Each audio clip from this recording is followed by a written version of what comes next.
y'all. Welcome to part 2 of our show this week. We sorry for not bringing you guys a show last week. It was our bye week. We took a motherfucking break. Right, y'all. So, in part 2, this week's topic, we're talking about advice that we would give our younger selves. So, in part 1, we talked about the advice that we would give our middle school selves. In part 2, we're going to talk about the advice that we're going to give our high school selves. I feel like I'm going to have to cut mine up from like 9th grade, 10th grade, and 11th grade, 12th grade. Because like, those bitches were two different people. Okay. Kurt. I can't roll my tongue. Oh, Kurt. I can only roll my tongue the other ways. Oh,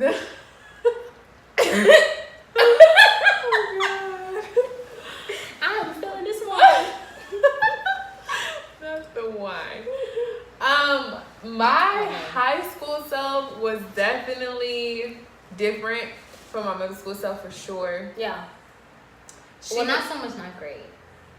Because I feel like we were just not getting out. My 9th grade year was like all over the place. Because I was at I went to, my 9th grade year, I went to 2 high schools. 9th grade? Yeah, I don't think I went to my 3rd high school until 10th grade. Wait. I went to Riverwood first semester. I went to Westlake second semester. So, yeah. And then 10th and 11th and then 12th 10, Langston. Yeah, the rest of them I was at Langston. So I was kind of like all over the scattered place. My 9th grade year. So my 9th grade year, I was, it was different for me because I ended up going from predominantly black schools, elementary and middle school, to being integrated during my 9th grade year and adjusting to being around white people and how to mix with them. I played basketball at Riverwood, and I don't think I played volleyball there, but it was different for me. But it wasn't, I had to go, that's my 9th grade year is when I went through the phase of feeling like I didn't fit in, because people at Riverwood already knew each other. So I was friends with like people that typically I wouldn't be friends with. People that were kind of weird to me, like you know, the weird girls or whatever. I was one of the weird girls, and I didn't even give a fuck because it was like I didn't want to be at that school. All the cool kids, and I was like, damn, I want to be cool. I want to do this. I want to do that. But I ended up leaving that school anyway, so I don't have much to say about my 9th grade year. So at my 9th and 10th grade year, they coincide with each other. Because I feel like they're like basically the same person. Like, she was very insecure. And I feel like my 9th and 10th grade year, that's when like you come around a different group of people that like have experienced a little bit more than that experienced a little bit more than what I have. So like in middle school, in high school, that's when like the whole boyfriend stage comes about, the kissing, the sex, and all of that stuff. So in 9th and 10th grade, I just feel like I was really insecure in myself because I didn't understand. I just felt I was really beating myself up for guys not coming at me or guys not wanting to like talk to me, or I was like really hurt at the fact like why do all of my friends have boyfriends? Why was I always single? Am I ugly? Do I dress weird? Do guys not think that I'm cute? You know? So like I feel like that's my 9th and 10th grade year. What I would tell myself in 9th and 10th grade is don't even worry about it. Like, don't even worry about it. I've only had one boyfriend my entire life, and I'm still single now. So it's like, don't be pressed for no nigga. Don't be pressed for no nigga, because he's not lasting. He's not gonna, what is he gonna do for you? Nothing. Girl, especially not around that time. Right. So I was like really insecure. Really insecure. I feel like mainly it was because I was only insecure because everybody around me had boyfriends. And that's the thing. And that's like the situations that we were put in made us feel like we were lacking. We were. Feel like we were less than what we really It was were. something that we were missing, and a lot of people in 9th and 10th grade were in relationships, and it was like that was big. I feel like in 9th and 10th grade, because like that's what all the arguments were for, the fights, like. Yes, yeah, about like all dudes. that was right, niggas. And that's probably why I wasn't in a fight, because I didn't really have like. I didn't have no nigga in no 9th. I ain't have no reason to fight. Like I ain't taking nobody nigga. I ain't talking to nobody nigga. I ain't doing nothing with no niggas. So niggas ain't even want me. So it's like the work. I'm just sitting here niggas watching ain't even the know me. Niggas like, right for real. Like is her? I was nobody. I was on the junior varsity cheerleading squad. Like. Literally. Oh my god. I was nobody. I was a cheerleader, but I was still nobody. I feel like I was probably nobody because niggas didn't think I was fucking cute. And and it's just like, it's like we're so judgmental, so judgmental of ourselves at that age, and it's like we should have just been enjoying what was going on, enjoying everything that was around us, and embracing it. Right. And it's like at that age, you don't have that mindset. You don't have that mindset that this is what I should be doing because everything around you is so. It influences you. It's like everything that was around us was like 2 years older than what we were actually living. Especially with like my freshman year of high school. I found out what the fuck mono was because the white bitches had mono at Riverwood. Like, and I'm like, yeah, like, that's when I found out what the fuck mono was. And I'm just like, ew, these bitches nasty. Like, white bitches are fucking disgusting. No offense. She had mono in 9th grade? But that's when I found out what the fuck mono was. And I found out how you get in and shit like that. But I'm just like, it was all so fresh to me. It was so new. And apparently, you know, people... no offense, but white kids are way more advanced than black kids because their parents don't, they're not as strict.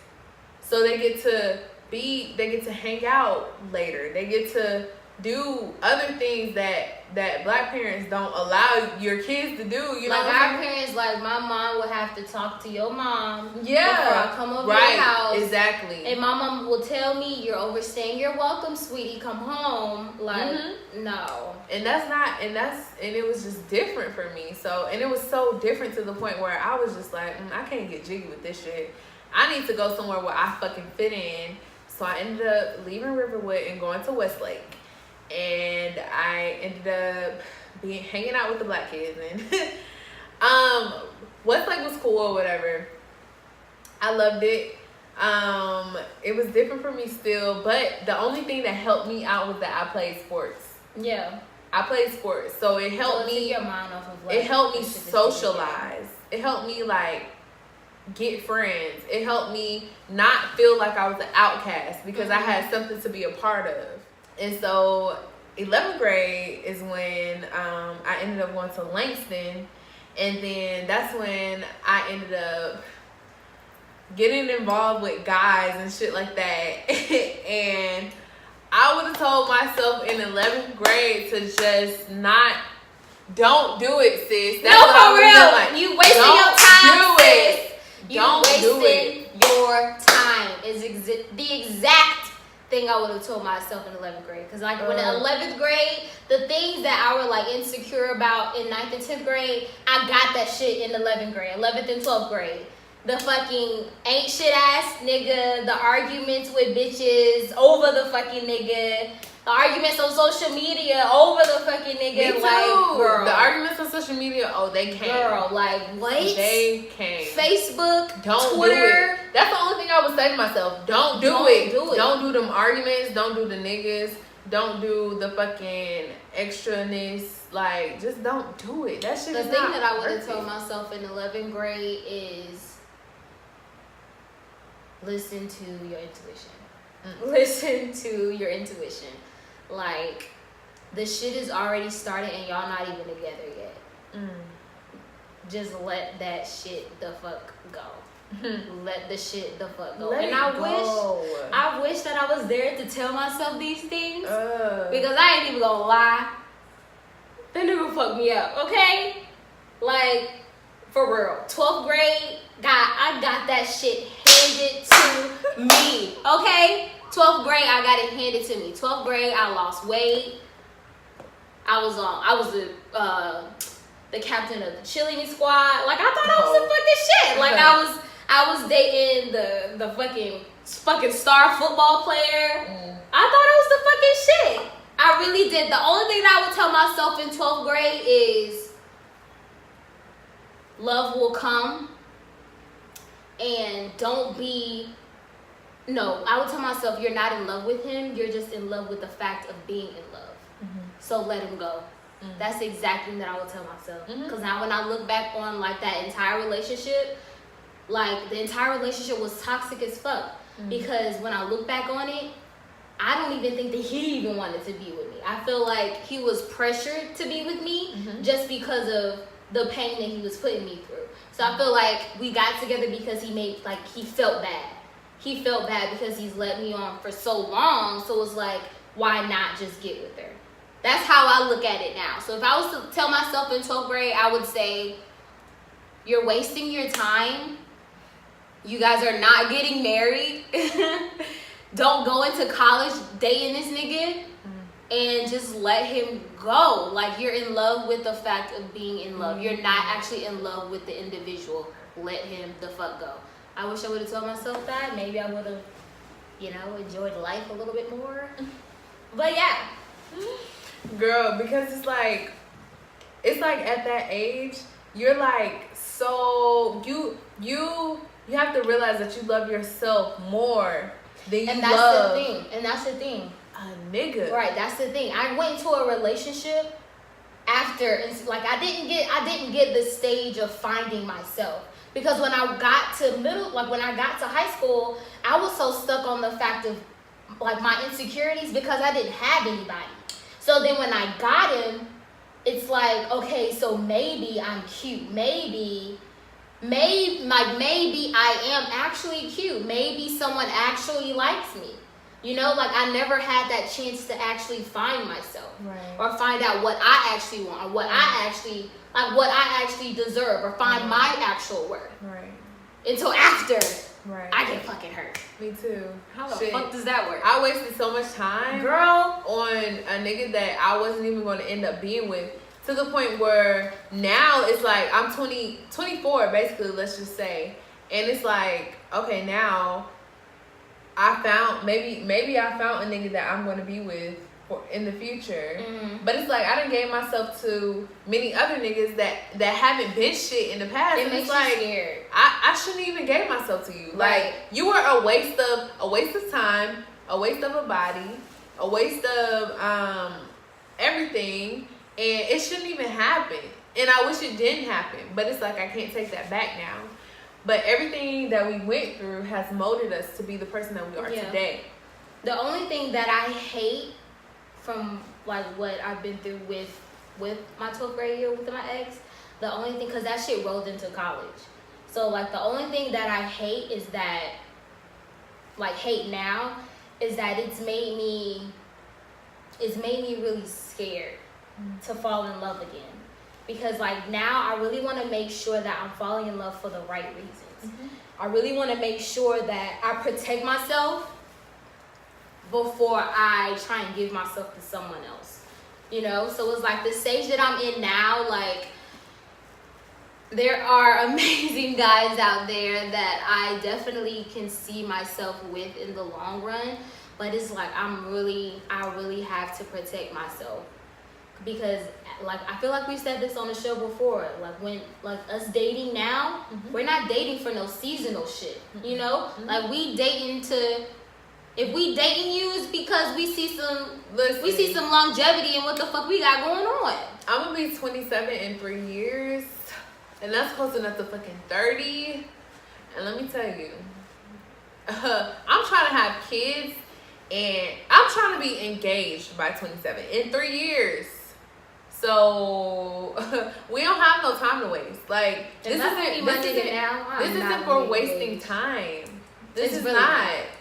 Like, period. And back then we had nothing but time to waste. Nothing but time to waste. But it's kind of sad the way that we did waste our time, because it's like we wasted it on ain't shit ass niggas, and then that shit came and bit us in the ass after the nigga was gone. Cause we was heartbroken as fuck. We were. Like, however, we wasted it on an experience. We wasted it on. I guess you could say that. On something that molded shaped us to be the person we're. It really molded shaped us. To be the us. person that we are. Right. So that's why I don't regret it. I never regret it. It's just that when I look back on it now, like the entire relationship, when I look back on it now, it's like, wow, if I really would have seen this or realized this then, maybe I would have been married right now, because I would have actually gave the guys in college a chance. We could have been focused. Right. We could have been focused on other shit than what we were focused on at that moment, at that time. So one thing that you can applaud yourself for, your high school self for.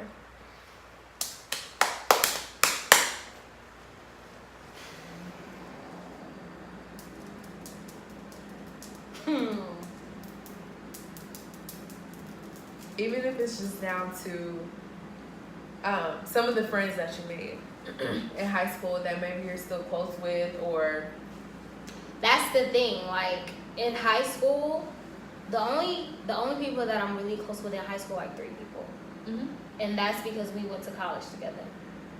Okay, so you made some lifelong connections in high school. Right, but I don't know. I can't. The ending of high school, going into the beginning of college, was such a down point for me. So it's like, I wouldn't say that some of the things that I did I wouldn't applaud myself for, because I'm pretty sure that there are some things that I did that I would definitely applaud myself for. But it's just like, it's kind of sad at the fact that I really can't think of it now because of like how bad that experience affected me. Because every time when I think about it, it takes me back to the point that I was in up until now, you know? So like, we stopped being together after my freshman year, well, after like sophomore year of college. Like, we stopped completely. So like, my junior year of college, my junior year of college, my senior year of college, up until now, like, I've never had anyone. So if I really was to applaud somebody from like the age that I'm at right now, I would definitely applaud my 19-year-old self, myself, my sophomore year. Your sophomore year. Yeah, my sophomore year of college. If I was to really applaud somebody, I would applaud her, because she was hurt. She was hurt, like crying every night. Like, you don't even want to know the shit that was like, it was bad, you know? I really want to applaud her. Like, there's nothing that I would change from her, because she's strong as shit.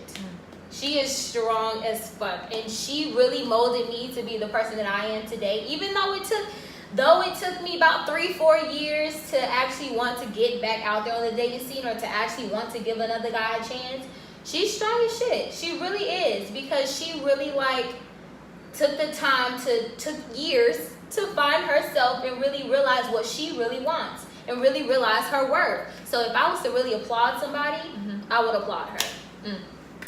I'm going to applaud her right now. I would definitely applaud her. Because a lot of people don't take that time to actually find themselves, to because they jump from relationship to relationship to just relationship. Be single, and to really indulge the person that they are, the person, what they've been through, to indulge their scars, to lick their wounds, to actually heal, you know? People don't really take that time because it's painful.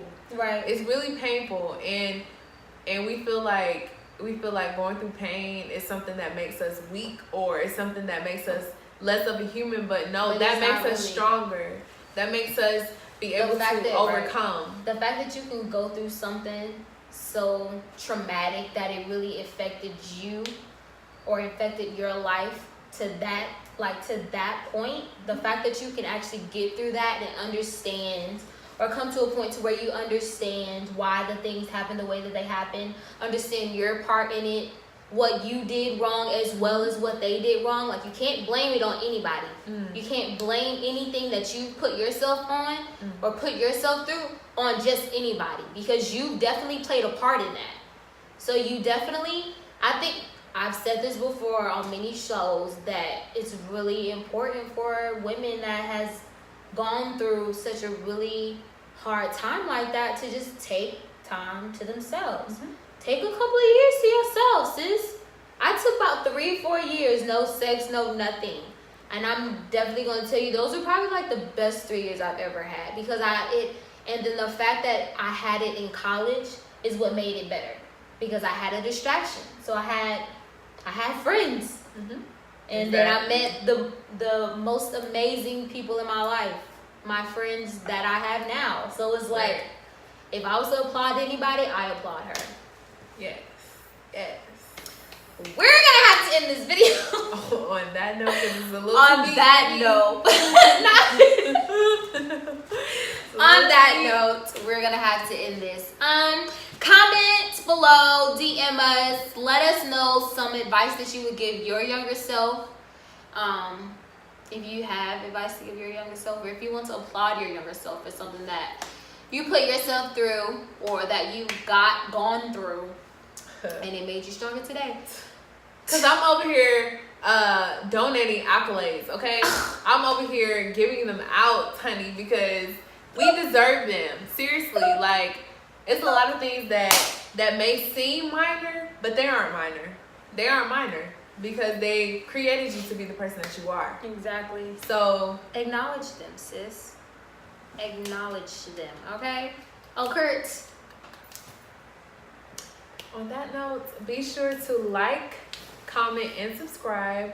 Also, if you have anything, any freaking anything that you want to let us know, let the Girl Cave know, be sure to comment, and we'll definitely acknowledge it. Until next week, guys. Make sure that you follow all of our Instagram accounts right after this. Bye.